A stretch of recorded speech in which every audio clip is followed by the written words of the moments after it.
I don't know about any of you guys, but this is gonna be the best Halloween I've had in a while. Hey, what's going on, you guys? My name is the Raptor, and welcome back to another one of my Death Battle prediction videos. And next time on Death Battle, after SpongeBob vs. Aquaman taking the biggest shift in tone I have ever seen in my life, we have Jason Voorhees from Friday the 13th versus Michael Myers from Halloween. I personally am very excited for this fight, as you could probably tell by the intro. This is one I've been waiting for a very long time, and it's just the slasher fight that's been long awaited, all these years. I'm so happy that we're getting it now. And this fight was not previously confirmed for this season, like it wasn't confirmed months ago or anything like that, but even still, I was very confident that we were getting this fight at this time. It's like the main Halloween fight that they haven't done yet until now. I don't think they confirmed whether or not this is going to be a live action fight, but they did tease doing a live action fight and that it would be a highly requested fight, so I'm assuming until further notice that this is the live action fight for this season, and that works very well. A lot of people wanted to see that.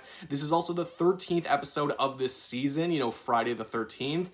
It also comes out on October 31st, Halloween itself. So if this wasn't Jason versus Michael, like this Halloween fight, if it wasn't Jason versus Michael, it just would have been the biggest missed opportunity ever. But thankfully, it is what we are getting. I am very excited for it. I hope you guys are excited for it as well, and hopefully it can live up to the ridiculous amount of hype that it's built up over all these years. Now, before I start dissecting this fight and talking about advantages and disadvantages or whatnot, I want to get it out of the way that this is one of those fights that's really easy to overcomplicate, and I don't want to get too lost in that. Obviously, both of these characters possess some form of immortality in that they're able to keep coming back again and again and again after their supposed deaths, and also Michael Myers being evil incarnate, supposedly. I do believe, though, that Michael does actually die in the most recent movie, although who knows, that may end up being confirmed to not be a permanent death after all somehow, or even if it is a permanent death, maybe it came out too recently that Death Battle wouldn't even be able to incorporate it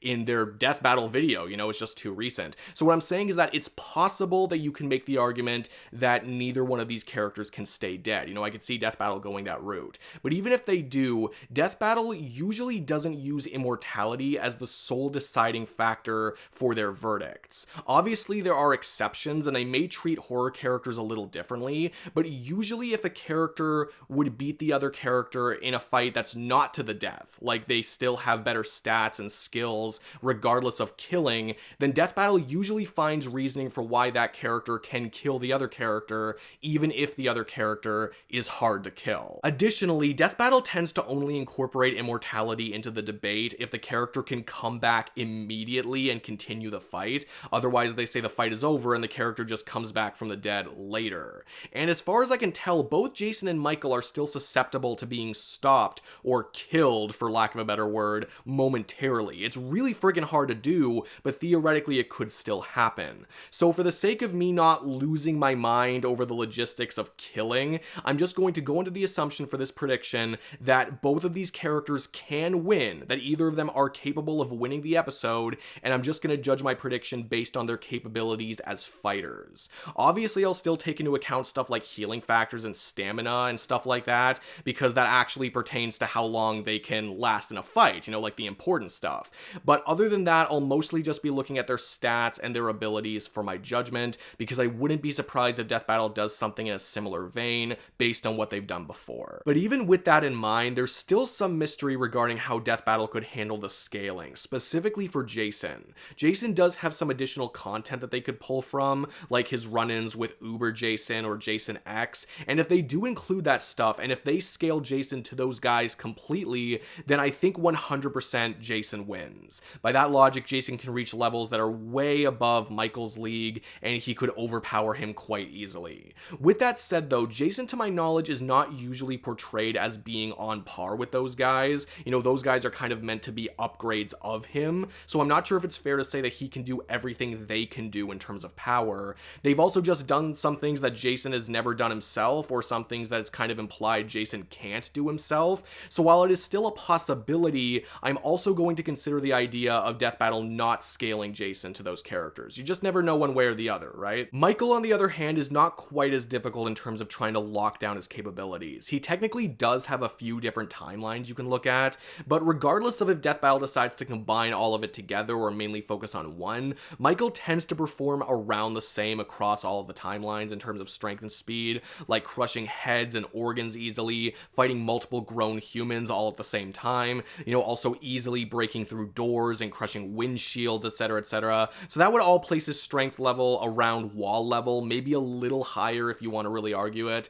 And he's also outrun and reacted much quicker than the humans he's hunted, countless times, and he's even dodged a bullet once, so that's pretty impressive. And Jason, again assuming that there's no hard Uber Jason or Jason X scaling involved, actually does line up quite nicely with Michael in terms of stats, but I would still say edging him out by a little bit. For instance, we know that Michael is capable of dodging a bullet from a handgun, but Jason had to outrun helicopter fire, which is likely much faster, and of course he's dealing with far more rounds being shot at him, not to mention blitzing skilled human opponents who are actively trying to harm him, as opposed to mainly just avoiding him, for instance. And when it comes to strength, he's done a lot of the same physical strength feats that Michael has pulled off, like crushing humans easily, breaking down doors, etc., etc., a lot of the same stuff, but he's also physically withstood explosions capable of leveling buildings, and he's damaged characters who should be comparable in terms of durability. So, again, their stats are not that far apart from each other, but it seems to me like there's better reasoning for arguing Jason can get a little higher in terms of strength and speed.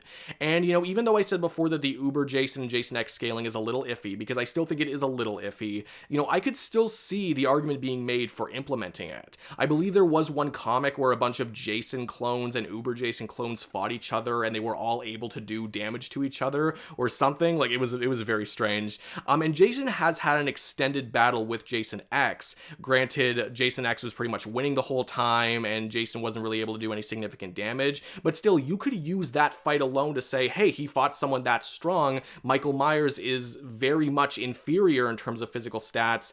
Jason could theoretically handle Michael Myers if he can last in any extended battle with Jason X. And that doesn't sound too crazy to me, to be honest. And naturally, or I guess in this case supernaturally, both of these characters have very similar abilities and skill sets. They're both experts with the weapons they carry on them, those being Jason's machete and Michael's knife, at least primarily.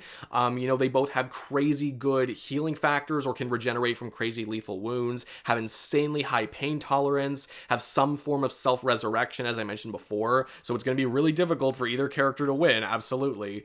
They can also both possibly teleport, or it might just be them moving faster than the eye can track. I don't really think it's explicitly been stated, but they can do that. They both have resistances to poisons, fire, most human attacks, and various other things just based on what they've survived before. I think you can make the argument for Michael being the stealthier one of the two, which could land him a few unexpected blows, and he may also be the smarter one just in terms of knowledge and more out-of-the-box thinking, but we're still talking very minimal margins, as, Jason has done a lot of what Michael has done in the stealth and smarts department, and we all know that this fight is going to end in a slash fest where both of these characters are clearly visible. And based on the kinds of characters that Jason has fought against, and based on, his own stats and his brutality and his fighting style, I think his own, fighting capabilities and experience is going to take him further in the long run than Michael's own skills. But that's just my opinion. This fight to me personally is very close. These characters are very much within range of each other in pretty much any logical way that you can compare them, given the right scaling choices, obviously, but a fight can be close and clear-cut at the same time, and this to me is one of those fights. Again, if we assume that both of these characters have the potential to kill each other, at least momentarily, to end the battle, because I think that's at least close to how Death Battle will play it, then the differences aren't big, but they're still almost all in favor of one person. If Michael undeniably had stronger abilities than Jason, then I think the fight could go very differently, but even without the Uber Jason or Jason X scaling, Michael's arsenal isn't enough to handle Jason's arsenal when you combine it with his stats and skills. And if that higher Jason scaling is implemented, then I don't really see it being too close anymore. Of course, Michael could have some kind of feat that I don't know about that really turns the tides, but if Death Battle places these characters at least close to what I'm saying, then I don't really think there's a good way to argue Michael winning more times than losing. The numbers could be close, and this is going to be a ridiculous fight for either character to win for obvious reasons, absolutely, but if you can still prove that one character is superior, that's still the only logical way to judge the fight. Like, that doesn't change. So, you know, Michael is never going to go down easy. He would not go down easy in this fight at all, absolutely. But for the time being, I am going to be casting my vote to Jason. Of course, though, these are all just my opinions. So if you have any other opinions of your own, you know, whether they're different or the same, let me know down in the comments below. I'd love to hear what you guys have to say. And if you enjoyed this video, be sure to give it a like. I always appreciate the likes. Comment your comments down below. Subscribe if you could too. That would be amazing. But no matter what you guys do, thank you all so much for watching. I really do appreciate it. I am super excited for this fight, and I'm sure that no matter who wins, I'm going to enjoy it. And I hope you guys are excited for it as well. And yeah, that's it for me. I will see all of you guys in the next video. Peace out.